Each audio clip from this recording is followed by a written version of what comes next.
Salamlar. Bugün sizlərə domain və range haqqında danışacağım. Gəlin öncəliklə tanış olaq görək domain range nədir və biz ondan necə istifadə edəcəyik. Ümumiyyətlə, birinci domain haqqında danışsaq, domain bizim funksiyalarda istifadə etdiyimiz x-in ala biləcəyi qiymətlər çoxluğudur. Yəni, x values, yəni inputslardır. Amma range isə y üzrə, yəni y-in ala biləcəyi qiymətlərin toplusudur və biz ona y values və yaxud da outputs deyəcəyik.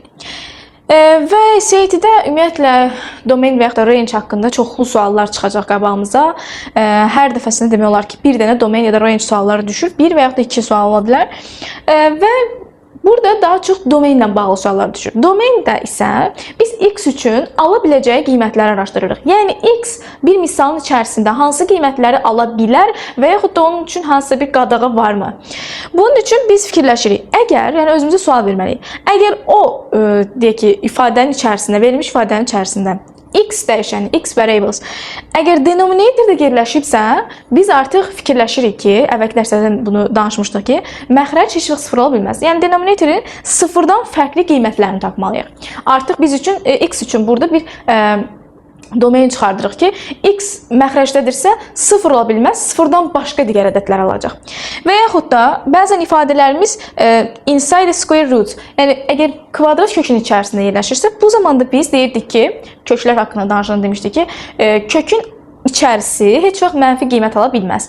Yəni, bu da bizim üçün yenidən bir domain deməkdir. Əgər x bizim üçün kökün altında yerləşirsə, deyirik ki, okey, bu x sıfıra bərabər və sıfırdan böyük qiymətlər ala bilər, amma ondan kiçik qiymətlər, yəni mənfi qiymətlər ala bilməz. Gəlin, baxaq. Gəlin, belə bir suala baxaq. Find the domain of this function. Gördüyümüz kimi, burada bizim bir dənə fraction görürük. Bu fractionda surətdə, yəni numeratorda kök altı ifadə var, hətta kvadrat kök altı var. Aşağıda isə yenə bir dəyişən var, x çıxılsın 5 şəklində. Yəni artıq biz xatırladıq, dedik ki, kök altı zaten mənfi ola bilməz. Deməli, kök altı ifadəni greater than or equal to 0 qoyacaq. Aşağını isə just and full 0 qoyacaq. Çünki aşağıda elə bir root yoxdur. Sadəcə ədəd var və x çıx 5 sadəcə sıfırdan fərqli bir qiymət almalıdır. Başqa bir qadağa yoxdur. Gəlin, baxaq həllinə. Yəni dediyimiz kimi, birinci halda gördüyümüz kimi square root var sürətdə. Ona görə onun içərisində böyük bərabər sıfır elədik. X, yəni 2-nin sağ tərəfə keçəndə işarəsi dəyişəcək və x greater than or equal to 2 olacaqdır.